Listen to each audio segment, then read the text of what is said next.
Congress హామీలపై BJP ఎందుకు నిలదీయటం లేదని ప్రశ్నించారు మాజీ మంత్రి నిరంజన్ రెడ్డి. పక్క రాష్ట్రాల్లో కాంగ్రెస్ హామీలు అమలు చేయకుంటే ఆందోళనలు, నిరసనలు వ్యక్తం చేస్తున్న బీజేపీ ఇక్కడెందుకు అడగటం లేదని నిలదీశారు.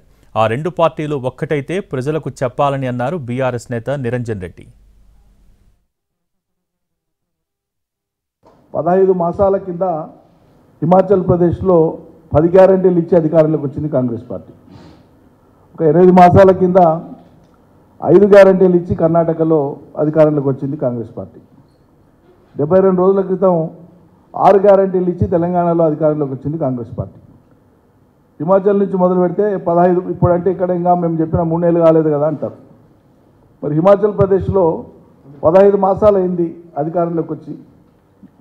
మీరు ఇచ్చినటువంటి 10 హామీలు అమలు అయితలేవు అని చెప్పి హిమాచల్ ప్రదేశ్లో అక్కడ ఉండేటువంటి విపక్ష పార్టీ బీజేపీ వాళ్ళు ఆందోళన చేస్తున్నారు. ఇది హిమాచల్ ప్రదేశ్లో జరుగుతున్నటువంటి ప్రత్యక్షంగా ప్రజలు సరే రోడ్ల మీదకి వచ్చారు. అక్కడ ఉండేటువంటి ప్రతిపక్ష పార్టీ బీజేపీ వాళ్ళు ఆందోళన చేస్తుంది, కాంగ్రెస్ పార్టీ ఇచ్చినటువంటి 10 హామీలు ఏమైనాయని.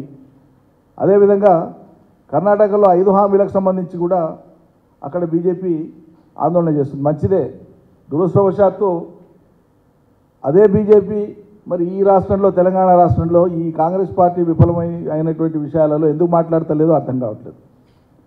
మరి ఇక్కడ కాంగ్రెస్ భారతీయ కాంగ్రెస్ అయిందా, లేకుంటే బీజేపీ ఇండియన్ నేషనల్ బీజేపీ అయిందా? ఆ రెండు పార్టీల వాళ్ళు ప్రజలకు సమాధానం చెప్పాలి.